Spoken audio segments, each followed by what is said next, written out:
So I don't know if it's because people think I have a lack of awareness, which I do. That's all right. Or if it's because they just didn't think I know. Thanks, Maggie. So somebody came up to me this morning and they said, "You know David Owens is back." And I said, "I do." And they just kind of shook their head and walked away. I was like, okay, hey, we're both aware now.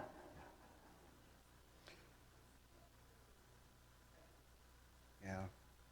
So I did try to provide a sermon outline that's on the back of the prayer sheet for a couple reasons.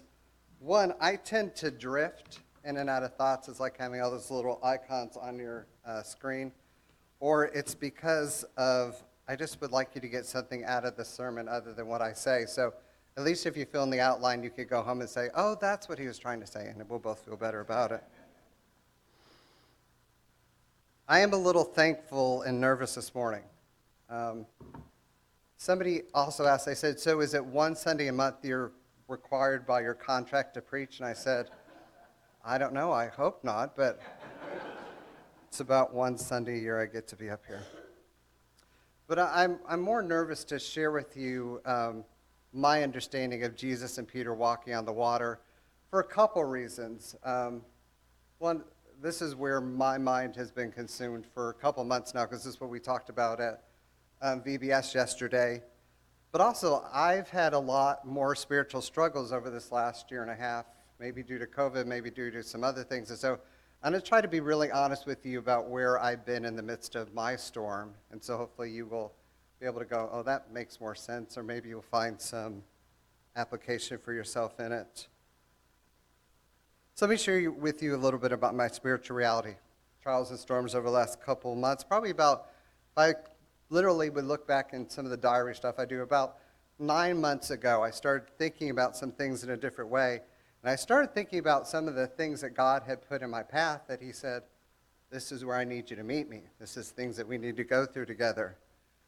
But looking back in retrospect, those things have really helped me refocus, I think, both my heart, my mind, definitely some of my habits have changed. And it's even given me a different ministry perspective. I also had that very clear recollection. If I look back, in all honesty, any complaining that I've done during the storms of life or any blaming that I did other people never got me through the storms, right? And to be real honest with you, if I could look back and I could think about where my mindset was of either wanting to blame other people or blame God or complain about the situation, those just make the storm seem even worse. And sometimes our complaining and our grumbling, our blaming do make storms worse, don't they?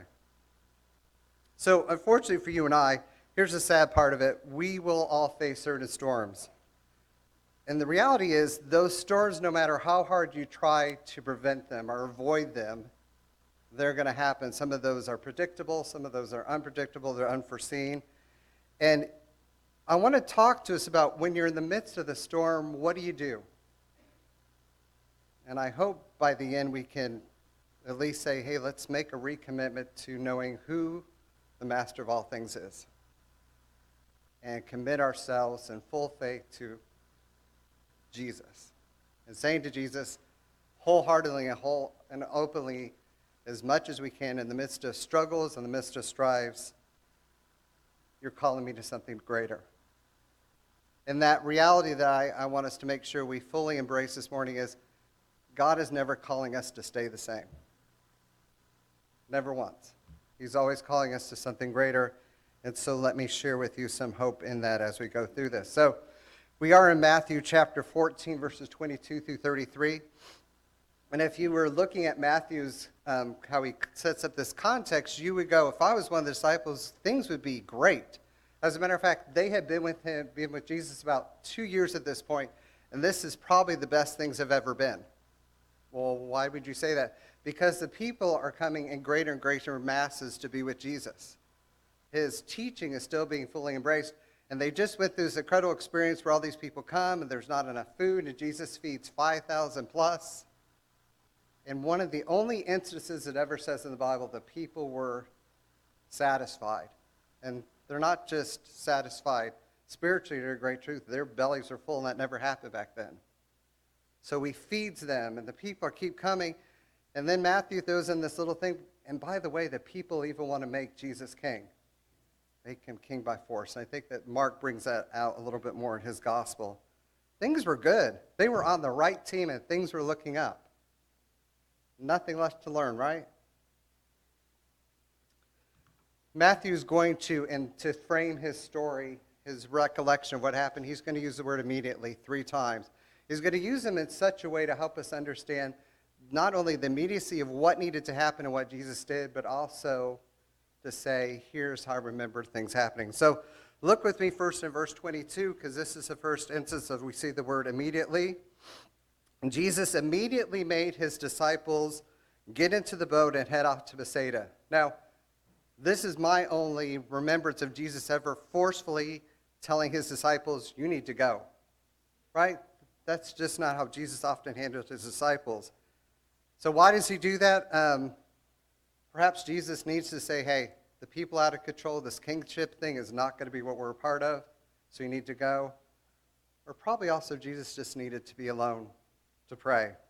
So he sends his disciples off immediately, gets them into the boat. He sends them off. He goes up on the Golan Heights, and he starts praying. And he starts looking over this Sea of Galilee, this beautiful scene. And perhaps he goes, I could just be alone with my Father.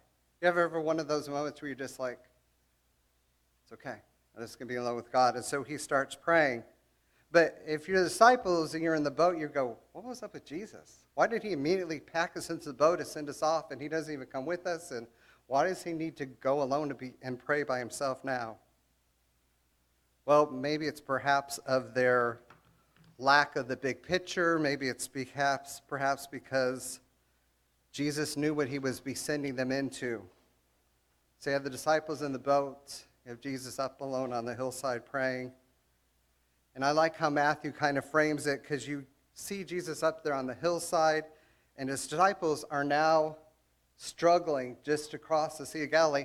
And they probably crossed the Sea of Galilee hundreds of times. Not even just as fishermen, just as a group of disciples. And so their usual 2 to 3 hour journey has now turned to 6-8 hours plus, and they're nowhere getting near what they need to do. But Jesus just remains in prayer. No rushing to their need at this point, just praying. And so I just imagine Jesus up there praying, going, God, they need me again. God, they need me again. God, they need me again. And maybe God just saying, stay with me. Just in our time together. Let's pray this through. And Jesus, knowing who he was and how much he loved his disciples, probably not just anticipated their frustration, but he knew what was going to happen. And we'll get to more of that in just a minute. So Jesus spends these hours in prayers. The disciples aren't getting anywhere where they need to. Jesus begins his trek down the mountainside after prayer. And by the way, that's always the best time to start ministry, right? After you've immersed in prayer for a long time.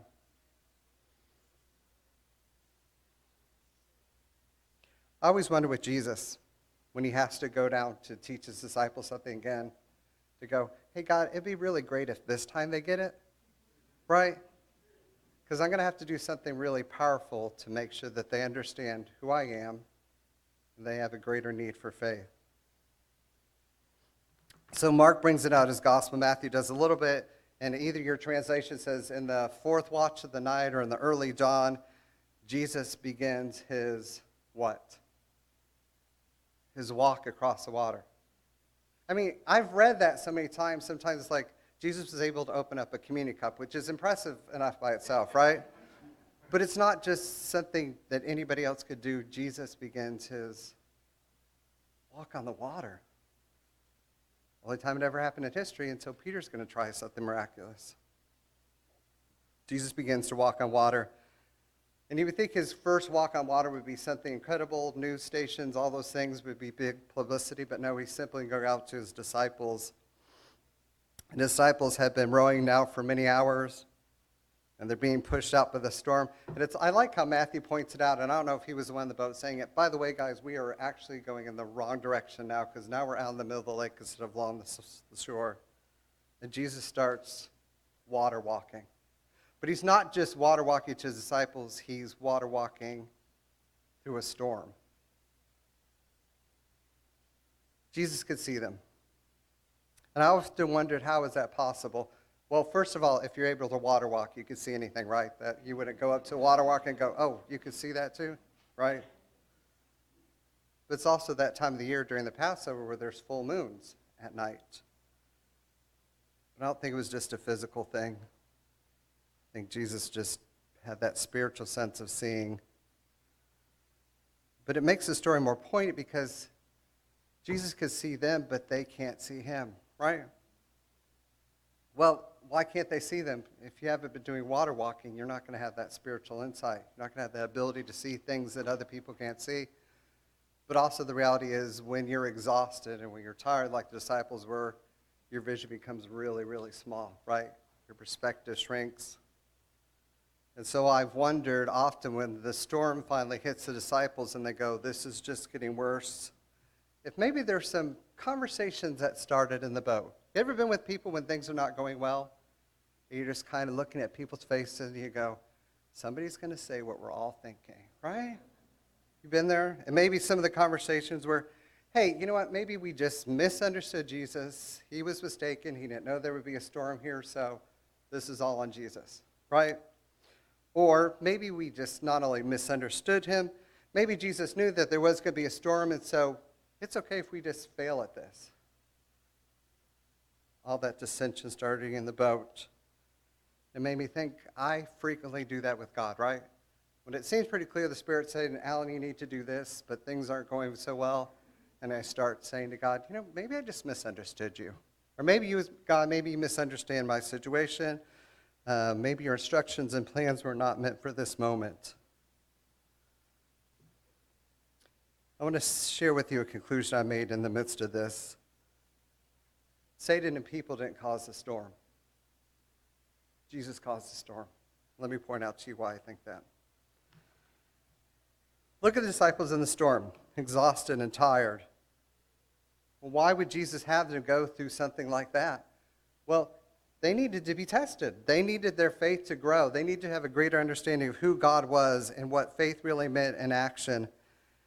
And so this reality of they're in this storm, Jesus knows what's going to be happening to them, and they're just rowing and things are getting worse, and there's probably some dissension and anger in the boat.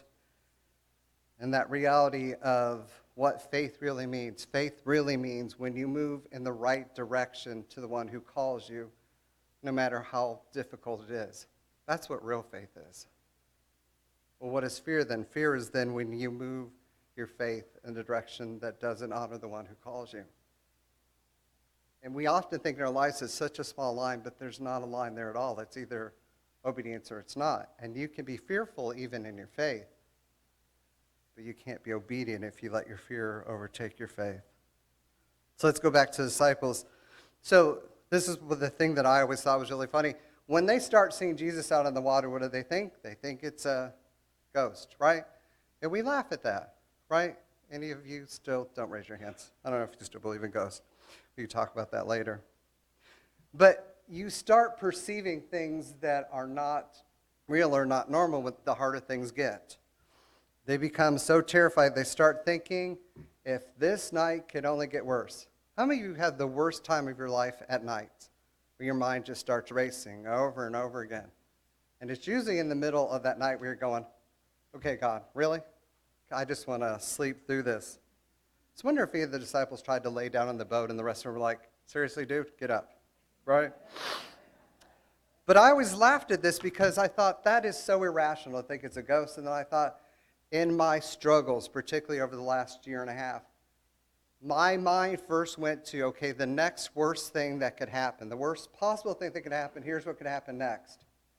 And I'm sure God was saying to me, really? That's where you want to go? And I thought, God, I'm a control freak, and so my optimism runs really thin when things are not going the way that it needs to be. Any other control freaks out there? I struggle with his peace when those things are happening. But I want to go back to the observation earlier about what Jesus could see. Jesus could see his disciples up on the mountainside. Jesus could see his disciples on the beach. And Jesus could see them even walking through the storm. But they couldn't see him immediately. And even when they do think they see something, they think it's a ghost. And I thought, maybe that's not so humorous. Maybe that's just ironic, because in the midst of our storms, what do we usually do? We think God can't see us. And God always says, I can always see you. I've had those conversations with God. It's like, God, where are you? Why have you left the picture? It happens. Let's go back to the text. Then you find the second use of the word immediately in verse 27, because Jesus has to now deal with their humanity. They think he's a ghost. He's walking on the water. And so he says the phrase, take courage, it is I.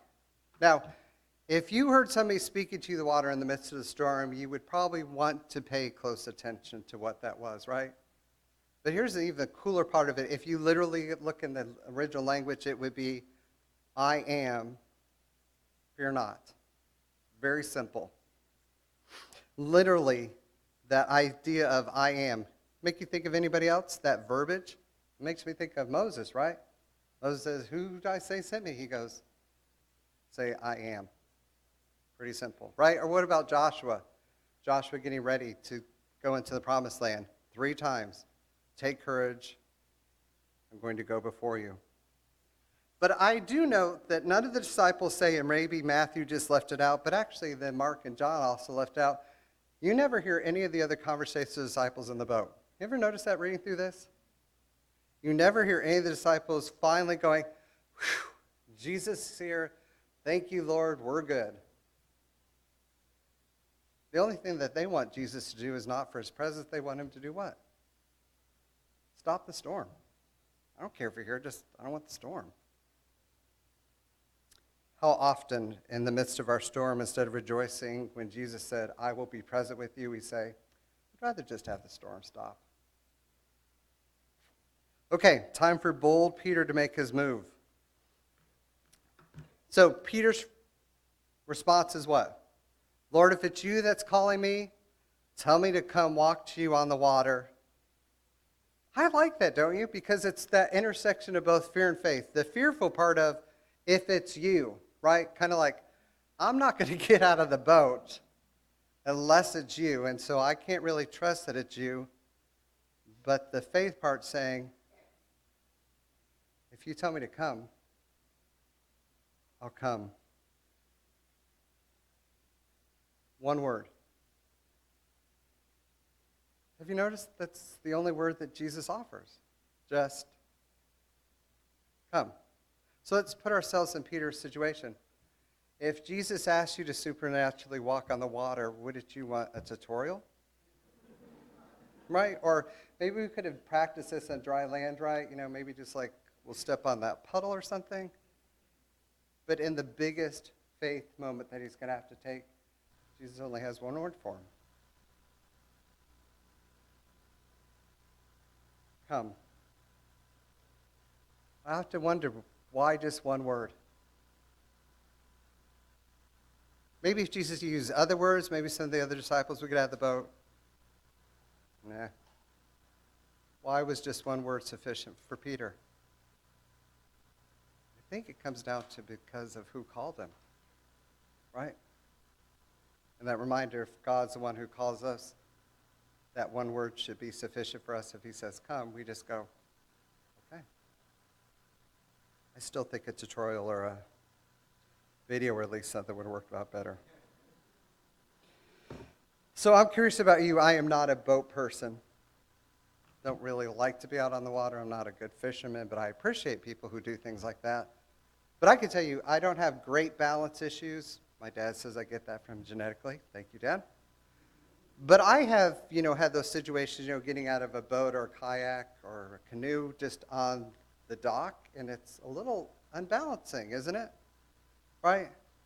And so you have Peter who says, if it's you, Lord, just tell me to come. Peter's going to get out of the boat and water walk in the midst of a storm. And so I think I read the text so many times, I just thought, okay, Peter goes everybody out of the way. He just calmly steps to the side of the boat and just steps into the water and goes.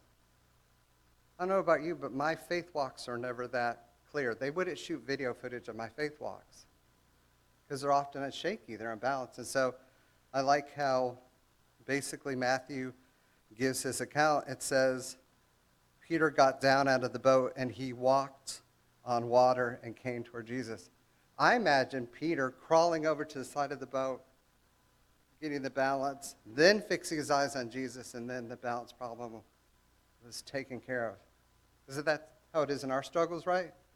Where God says, yeah, we're going to go through this together, and so it's still uncomfortable until you really fix your eyes on him, and then it's like, oh, everything's back in balance. One of my favorite authors calls it the power of equilibrium, where everything is disequilibrated to the point where you go, I can't do this on my own. You have to somebody else balance you. It's pretty good. By the way, Peter was the only other person that walked on water, right? But here's the part that bothers us, because that word until. Find in your text right there. So it says Peter started walking on the water until. I almost wish you could take an eraser and cross out that word and go, that part never happened. Let's just concentrate on Peter walking on the water. That part where his physical senses start to take over his spiritual senses. You ever been there? Where you're like, God, we got this. You rely so much on your physical senses that everything seems to be okay. Then all of a sudden your physical senses are like horrible. Well, in Peter's situation is just the opposite. He puts all that faith in the understanding of who Jesus is. And when Jesus says to come, I can come. And he starts walking on the water, and then maybe it's the big first wave. Maybe it's seeing a fish go by.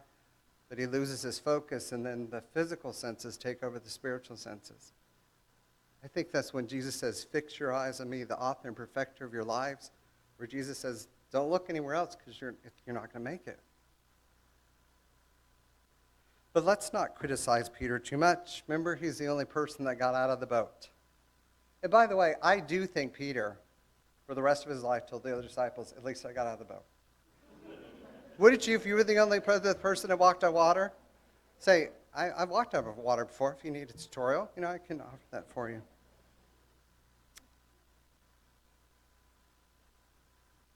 I do think it's ironic that there was nobody in the boat cheering him on. Peter makes his way to the edge of the boat. You would think some of the other disciples at least would say, you got this, I hope. Or, I'm proud of you, or, go, Peter, go. Silence. And I think that's how it is in our lives, too, when we need to take that next big step of faith. There's no stadium of people cheering you on. You have those fears and those doubts running through your mind, and often you have that negative criticism around you, of course, as a people just saying, not going to work. And then there's Peter who goes, I don't care. If God says come, I'm going to come. So where's the hope, right? Taking the step out of the boat, I've walked on water, and it turned out disastrous, and now I need to be rescued. I'll tell you a quick story here. When I was little, and please don't tell my parents when they come visiting next month when I told you this story.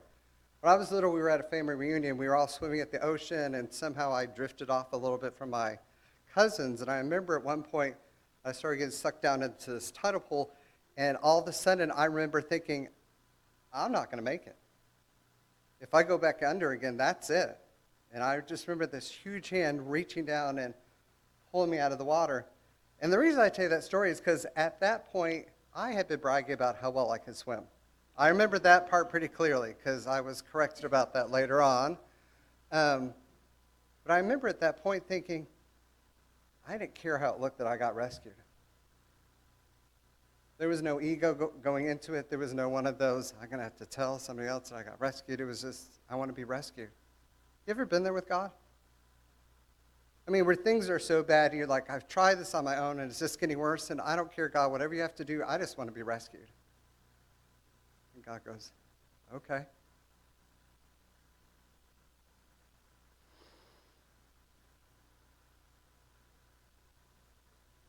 So what does Peter do? He cries out to the Lord, 3 words, Lord, save me. So fearful, so simple, That's all that needed to be said, right?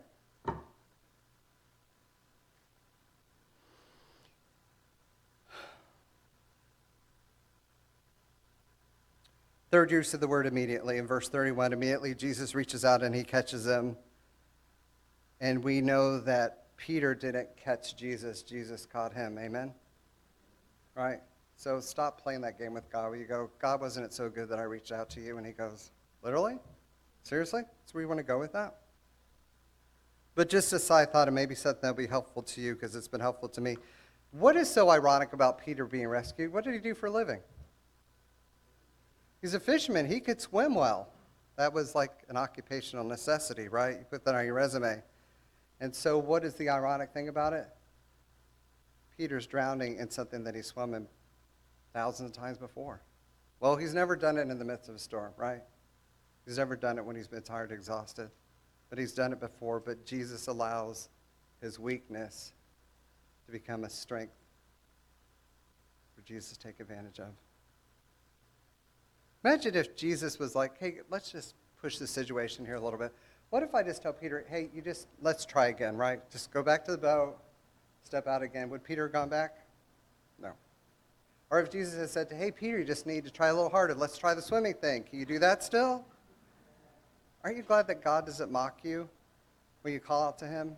Immediately, Jesus out, and he rescues Peter. There are times when we literally live our lives like we're telling God, I've got this. When God then just has to reluctantly say, okay, you want to be the prodigal? I could have saved you. We could have started all over. You called out for me, and I'm here to rescue you. And you go, I'm sorry, no, I'm good now, right? And God goes, no, you're not. But that's what you want. That's where you're going to get. Probably the hardest part of this text for me, as we're coming to the end here, is that word, you of little faith, right? That idea of Peter was the one who got out of the boat, and if I was Peter, I at least would have said, thank you, right? I am the one that got out of the boat, and how can you say I'm of little faith? Maybe you meant to say that to the rest of the disciples. You didn't mean to say that to me. And by the way, we do that a lot with God, right? When God said, I need to point out something in your life, you go, oh, you know who really needs to hear that? How can you say I have little faith? Why can you say I doubt? So I struggle with it, and I prayed through, and I started reading, and I think one of the observations I came to, it's not that Peter has a quality of faith issue, because if you have a quality of faith, you don't even start walking on the water. He has that quality of faith issue. And this is what's plaguing churches right now. So let me be real honest with you. And this might be a little painful for you, but what God put on my heart. It's a quality of faith issue when we say to God, I believe in you and I trust you, but we put the word but in there and we say, but God, if the test is not too hard, or if the test is not too long. God, we have faith in you to get us through the pandemic, but how long? And I do think Peter was thinking, I get that a little bit. I do have a quantity of faith issue, not a quality of faith. I mean, I have a quality of faith thing that's pretty strong, but I do sometimes in my life go, if it's not how I'm tested or how hard I'm tested or how long I'm tested. But what about the rest of the disciples in the boat? I think Jesus probably had them hear that too. Because if Peter just had a quantity of faith issue, then I wonder what the rest of the disciples had, because they had both a quality and a quantity of faith issue. But here's the best part of the story. So one more time, go back to the text, and what's the next thing that Matthew points out to you? Now you see Peter and Jesus in the boat, and everybody's happy, and they're worshiping and praising God, saying, truly you are the Son of God. I want to draw some quick conclusions with you, and we'll close with this. I want to talk to you about transformation. Point number 1, God doesn't transform or use people who are unwilling to get out of the boat, period. Never happened, never will happen. and you know what your boat is, and God's telling you to get out of it, and you say, but God, I want to change it. God says, can't change it till you get out of the boat. Period. And we just feel guilty and we feel angry, but the truth is, until we get out of the boat, it's not going to happen. So reading an article that was really helpful to me. A person was talking about what they call COVID Christianity. Let me share it in 1 or 2 minutes or less. COVID Christianity is what we're coming out of, where we, at the beginning of the COVID pandemic, we started praying really hard, and we were very desperate and diligent to say to God, we need you, we need you, we need you to intervene. And then God started providing, and we stopped asking, and we stopped relying. And he said, what we have now is we have a bunch of Christians who are built these beautiful cruise lines that they're living on, comfort all around them, or they built these incredible battleships that they think can never be sunk. And so we've said to Jesus, hey, we've become pretty self-reliant. Aren't you proud of us? What lessons did we learn during the pandemic? This author goes on to point out, remember what Jesus says to those type of people at the end? He would say literally to them, sorry, never knew you. Never knew anybody that didn't fully rely on me the whole time. Or if we wanted to make it even simpler, we would do, right? The wise man built his house on the rock, and the foolish man built his house on the sand, and the walls came. Number 2, inconvenient truth. God's timing for our trials is never for our comfort. Amen? God, I would do much better in your trials if I was in a state of comfort. It's always for our testing, it's always for our strengthening, which is going to cause us to have to choose between that risk and that comfort. Well, what's the risk? It's that faith to say, I'm going to completely trust God instead of trying to put all the resources around me that are going to make me feel comfortable, make me feel secure, instead of saying, God, I'm just going to fully rely on you to provide me that peace and that comfort in your presence. And too often, the struggle, the storm, we find ourselves praying for, God, I just want comfort and relief. And God says, I can't until you're willing to submit. And it just seems like the chasm gets bigger and bigger. Number 3, it's okay to have doubts, but it's not okay to be disobedient. I am so thankful that Peter said, if it's you, right? So we can have doubts when it comes to obedience to what God's calling us to do, but it's not okay for us ever to say to God, I know it's you, but I'm not going. And we've done that. I mean, I've done that.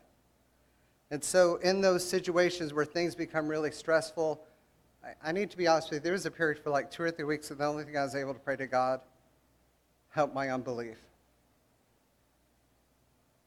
If you're not going to take it away and you're not going to do anything else and I'm just going to be here for your presence, God, just help my unbelief. Number 4, the most important things God speaks to us are often the simplest. I don't know about you, but I would rather have explanations and detailed answers from God than I would rather sometimes than God's presence. And God simply said to them, come. That's all you need to do. And Peter would have more gladly said, I would like the tutorial. I like the video. I would like to have everything spelled out for me. Here's how it's going to look at the beginning and the middle and the end, and it's going to be okay. And Jesus says, just come. When we're demanding explanations and detailed plans, God is often only giving us his presence. Why does he do that? Because that's all we need. We need him in the midst of it, and we need him at the end of it. Number 5, every faith walk should cause us and others to declare, truly you are the Son of God. Before, during, and after the experience. We don't celebrate enough as people when somebody comes and they said, I have been through this faith struggle, and we say, great. It should be the celebration. When Peter got back in the boat with Jesus, yes, they should be claiming, Jesus, truly you are the Son of God, and they should have been hugging Peter and saying, way to go. Way to step up. Maybe we should begin each day and each trial with just a declaration, you're God, I'm not. It's okay.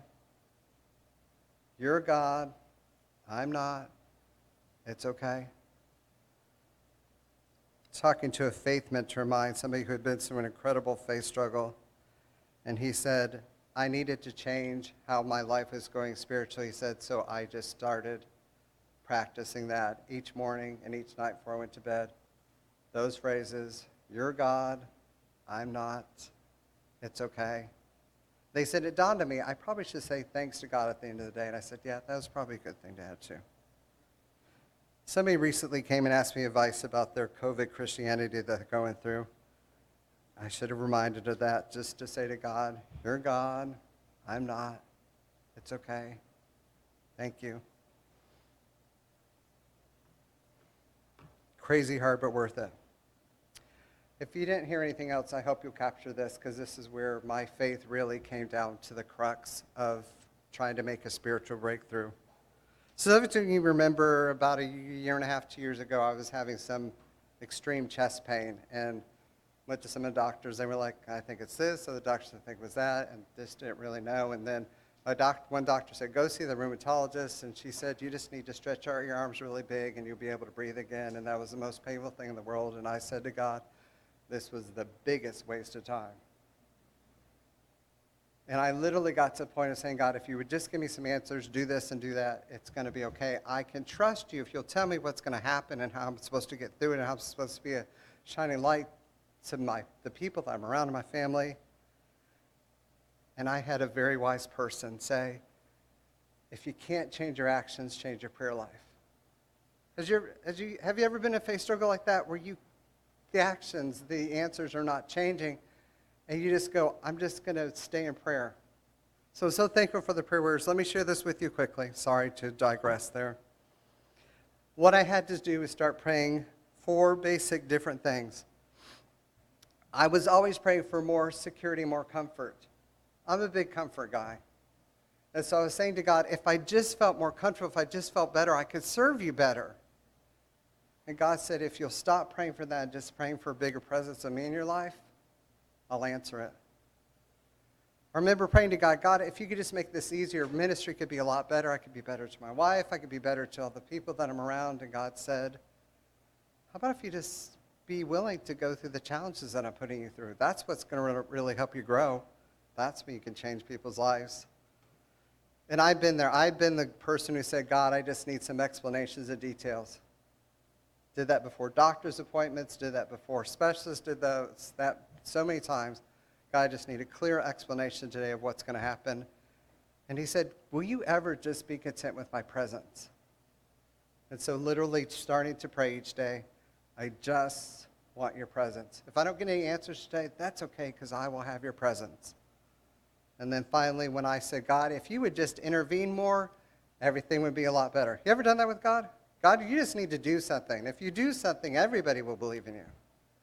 And God said, if you'll just be willing to submit, then I can intervene. Crazy hard, worth it. I don't want to go back there, but it's definitely been a learning lesson. Let's close with this.